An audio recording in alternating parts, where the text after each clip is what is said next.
Daniel Defoe, Robinson Crusoe, Part 122. I saw something at a great distance at sea, full east of the island, whether a sail or a hull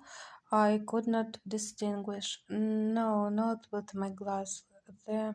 distance was so great, and the weather still something hazy also. At least it was so out at sea. I looked frequently at it all that day and soon perceived that it did not move, so I presently concluded that it was a ship at anchor, and being eager, you may be sure to be satisfied, I took my gun in my hand and ran towards the south side of the island to the rocks where I had formerly been carried away by the current, and getting up there, the weather by this time being perfectly clear, I could plainly see, to my great sorrow, the wreck of a ship cast away in the night upon those concealed rocks which I found when I was out in my boat, and which rocks, as they checked the violence of the stream and made a kind of counter-stream or eddy, were the occasion of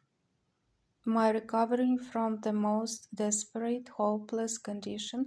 that ever I had been in all my life. Thus, what is one man's safety is another man's destruction, for it seems these men, whoever they were, being out of their knowledge and the rocks being wholly under water, had been driven upon them in the night, the wind blowing hard at E&E. Had they seen the island, as I must necessarily suppose they did not, they must, as I thought, have endeavoured to have saved themselves on shore by the help of their boat, but their firing of guns for help, especially when they saw, as I imagined, my fire, filled me with many thoughts. First, I imagined that upon seeing my light, they might have put themselves into their boat and endeavoured to make the shore, but that the sea running very high, they might have been cast away. Other times I imagined that they might have lost their boat before, as might be the case many ways, particularly by the breaking of the sea upon their ship, which many times obliged men to stave, or take in pieces their boat, and sometimes to throw it overboard with their own hands. Other times I imagined they had some other ship or ships in company, who upon the signals of distress they made, had taken them up and carried them off. Other times I fancied they were all gone off to sea in their boat, and being hurried away by the current that I had been formerly in, were carried out into the great ocean, where there was nothing but misery and perishing, and that perhaps they might by this time think of starving and of being in a condition to eat one another. As all these were but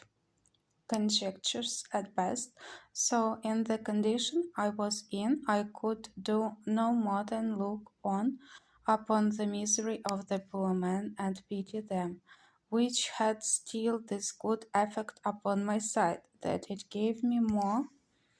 and more cause to give thanks to God, who had so happily and comfortably provided for me in my desolate condition, and that of two ships' companies who were now cast away upon this part of the world,